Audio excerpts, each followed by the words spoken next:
어머니 아버지들의 요즘 세상 따라잡기 엄마나야 그리고 신사고찰이 이사입니다. 자, 우리 어머니 아버지들께서 현재 거주하고 계신 주택이 혹시 노후주택이라면 서울에 거주하고 계시는 분들 중에 이 노후주택에 살고 계신 어머니 아버지들이 계시다면 오늘 이 영상 꼭 주목하셔야 됩니다. 단열 창호와 조명을 새롭게 바꾸실 수 있는 아주 중요한 정보입니다.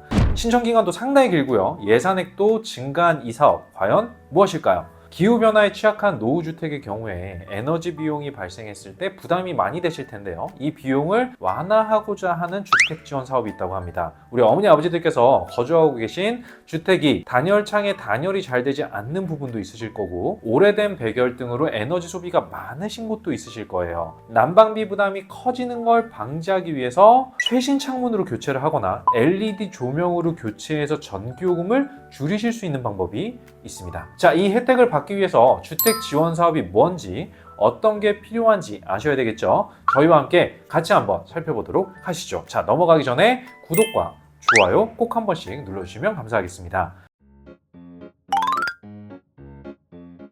세빛 주택 사업이 2024년도부터 달라지는 내용들이 있다고 하는데요. 간단하게 요약을 해드리면 먼저 바뀌는 내용들 한번 살펴볼까요? 이전에는 명칭이 노후주택 에너지 효율화 지원 사업이었다면 올해 2024년도부터는 세빛 주택 지원 사업으로 새롭게 바뀌었습니다. 자, 두 번째는요, 다가구 주택 지원 기준이 바뀌었다고 하는데요. 냉난방 공간의 외벽에 저효율 창호를 모두 교체해줬다라면 이제는 안타깝게도 이 가구의 50% 이상만 교체가 된다고 합니다. 자, 마지막으로 저효율 창호의 기준이 변경이 됐는데 열 관유율이 1.8초가에서 2.3초가로 변경되었다고 합니다. 보시는 것처럼 1.8은 지원이 제외됐고 2.3은 선택해서 교체, 그리고 2.8초가는 필수 교체 항목이 되었다라고 보시면 좋을 것 같아요. 자, 이 세빛 주택 지원 사업의 추진 목적은 기후 변화에 취약한 저가 노후 주택의 에너지 효율을 개선할 수 있는 비용을 지원을 함으로써 거주하고 계시는 시민의 에너지 비용 부담을 해소될 수 있도록 도움을 주고자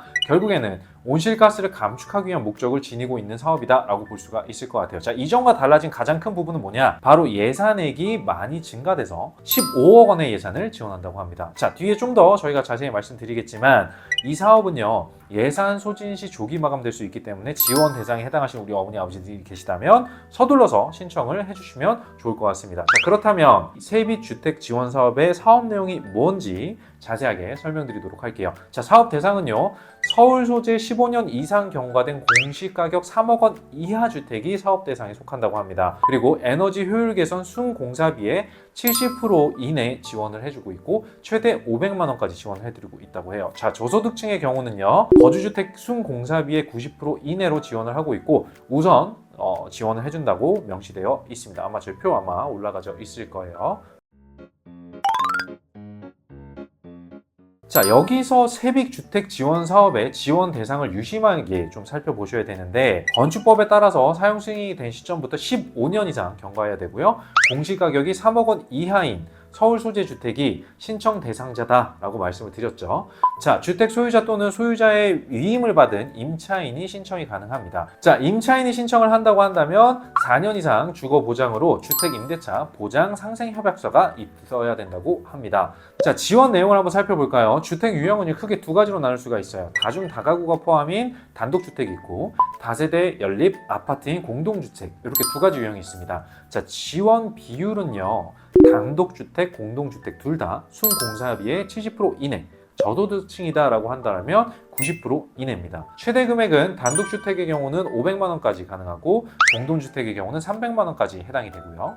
지원 항목의 경우는 주택 에너지 효율 개선을 위한 단열 창호, 고효율 LED 조명, 이 두 가지가 해당이 되니까 참고하시면 좋을 것 같습니다. 자, 그렇다면 지원에서 제외되는 대상자가 어떤 경우가 있을까? 이것도 아셔야 되겠죠.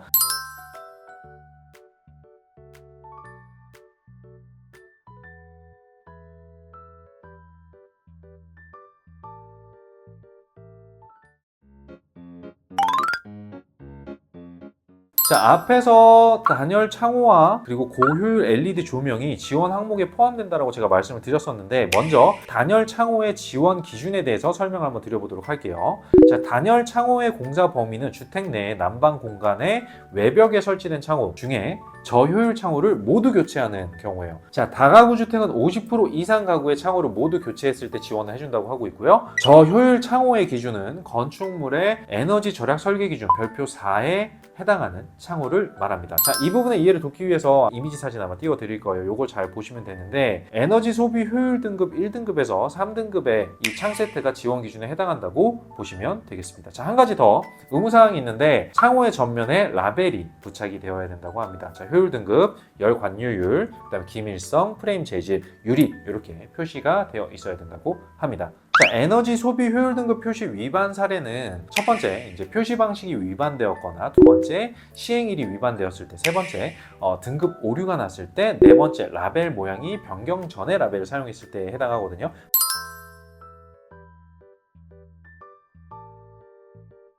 만약에 에너지 소비 효율 등급이 없는 제품의 경우는 KOLAS 인정 마크가 표시된 터닝 도어, 그리고 고정창에 대한 시험 성적서만 인정이 되고요. 시험체 도면에 픽스 창으로 나와 있어야 된다고 하니까 이 부분 꼭 확인하셔야 될 것 같습니다. 자, 단열 창호의 공사 범위 중에서도 중점으로 보셔야 될 조건이 있는데, 난방 공간의 외벽에 설치된 저효율 창호를 모두 교체한다고 제가 말씀을 드렸거든요. 근데 모두 지원이 되는 게 아니라 여기서도 지원이 제외되는 항목이 있어요. 먼저 비난방 공간의 창호, 예를 들면 뭐 대피 공간이라든지 발코니 외창이라든지 베란다 외창, 이런 것들은 지원이 안 되고요. 확장된 경우라도 베란다 확장 등의 건축 범위에 위반되는 경우는 지원에서 제외가 됩니다. 자, 그리고 조건 두 번째 부분들도 이미지와 함께 저희가 띄워드릴 건데, 우리 어머니 아버지들께서 거주하고 계신 주택의 열 관리율이 얼마만큼 초과하는지, 선택 교체 대상에 해당하는지 등도 확인해 보시기를 부탁을 드리겠습니다.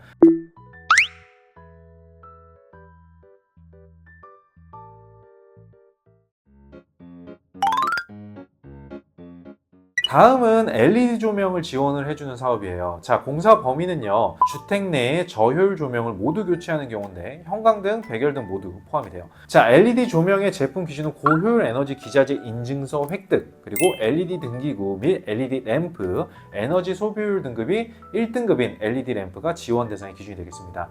자, 고효율 에너지 기자재 인증 제품 사진을 한번 보여드릴게요. 아마 여기 떠 있을 텐데, 보시는 것처럼 이렇게 완료 보고시 인증 마크가 보이는 포장 박스 및 등기구 뒷면 사진을 제출하셔야 됩니다. 자, LED 조명에도요, 지원이 제외되는 부분이 있겠죠. LED 조명 제외 대상에는 기준이 좀 많은데 같이 한번 확인을 해볼게요.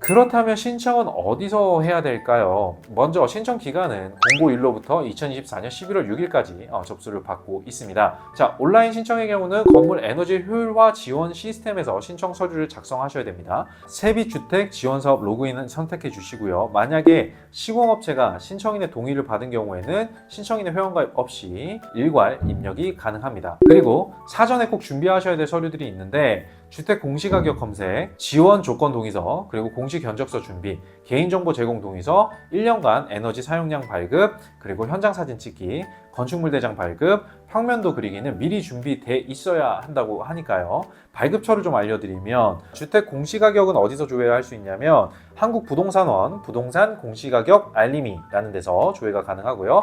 사용 승인 일자는 어디서 볼 수 있냐면 동주민센터 발급 정부24에서 무료 발급이 가능합니다. 정비사업 등 지원 제외 대상 확인은 어디서 할 수 있냐면요, 서울시 정비사업 정보 몽땅 확인 가능해서 가능합니다. 자, 그리고 에너지 사용량 조회는요, 고지번호로 한국전력공사, 그리고 해당 도시가스의 도시가스 홈페이지, 그리고 공동주택의 경우는 그린투게더 홈페이지에서 조회가 가능하니까 잘 메모하셔서 조회해보시고 지원 대상이 가능한지 여부를 체크해보시면 좋을 것 같습니다. 자, 만약에 우리 어머니 아버지들 중에 방문하셔가지고 신청을 하고 싶으신 분들도 있으실 수 있잖아요. 이런 분들 같은 경우는 서울시 저탄소 건물 지원센터에 방문을 하셔서 해당 신청 서류를 제출하시면 되겠습니다. 자, 건물 위치는 아마 이렇게 같이 뜰 텐데, 서울시 중구 덕수궁길 15 서성문 제1청사 1동 1층에 위치해 있다고 하니까 방문하셔서 진행하시면 좋을 것 같습니다. 자, 근데 이걸 어떻게 다 챙겨? 라고 하시는 우리 어머니 아버지들 있으실 수 있죠. 저희도 이거 준비하면서 야, 이거 챙기기 어렵겠다 라고 생각이 들었어요. 아마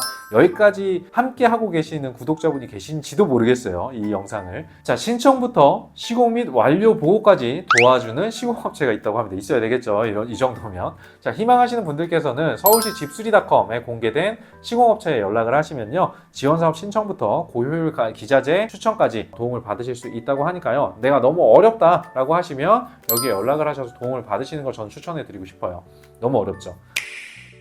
자, 우리 어머니 아버지들, 만약에 노후주택에 관련돼서 설명해 드린 내용에 혹시라도 하나라도 해당이 되시는 부분이 있다라고 하면, 자, 신청기간 넉넉하죠. 2024년 11월까지예요. 넉넉히 있으니까 잘 알아보셨다가 신청해 보시는 것도 나쁘지 않으실 것 같아요. 특히 잘 모르겠다라고 하시면 이 링크를 자녀분들한테 보내봐 주세요. 다만 보조금이 소진되면 조기에 마감이 될 수 있으니까 좀 미리미리 서둘러서 하시는 게 어떨까 싶습니다. 자, 이 세빛주택 지원 사업은요, 창호인 태양광과 LED 전기빛 두 가지의 새로운 빛이 들어와서 노후주택이 새롭게 빛난다라는 그런 의미를 가지고 있다고 합니다. 이 이름의 뜻처럼 우리 어머니 아버지들께도 한 줄기 새로운 빛이 되는 그런 사업이기를 좀 바랍니다. 자, 지금 오늘 말씀드린 이 사업 같은 경우는요, 서울 소재의 주택들만 해당이 되는 내용이긴 하거든요. 근데 비슷한 게 몇 가지 있어요. 경기도 같은 경우도 경기도 주택 태양광 지원 사업, 그리고 대전 같은 경우도 대전 태양광 지원 사업, 이렇게 명칭은 좀 다르지만 지역별로 진행을 하는 사업들이 있습니다. 그리고 이런 부분들을 잘 활용하시면 우리 어머니 아버지들께 조금이라도 도움이 되는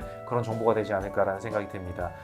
오늘 저희가 준비한 영상은 여기까지예요. 이 내용이 너무 좀 어렵고 길어가지고, 그리고 지원에서 제외되는 대상들도 너무 많아 좀 복잡하거든요. 근데 우리 어머니 아버지들께서 만약에 혹시라도 지원 대상이다라고 한다면 꼭 이 내용들을 참고하셔서 좋은 지원 사업을 받으셨으면 좋겠습니다. 자, 더 알려드렸으면 하는 그런 내용들이 있다라고 하면 저희 댓글 많이 달아주세요. 그리고 저희가 내용들을 좀 추려가지고 우리 어머니 아버지들께 현실적으로 도움이 되는 내용들 성심성의껏 준비를 해가지고 도움이 조금이라도 될 수 있는 내용들을 드릴 수 있도록 노력을 해보도록 하겠습니다. 또 이게 실제적으로 도움이 됐다라고 하신다면 주변에 많이 알려주세요. 그러면 저희한테도 많은 도움이 되거든요. 저희가 원하는 건 어머니 아버님들의 관심, 그리고 어머니 아버님들께서 주변에 많이 알려주셔서 나한테는 해당 사항 없더라도 내 주변에 있는 사람들에게 도움이 조금이라도 되는, 함께 더불어 사는 그런 사회가 됐으면 하는 게 저희의 바람입니다. 좋아요, 구독은 뭐 선택이지만 주변에 많이 알려주시는 건 필수예요. 알겠죠? 자,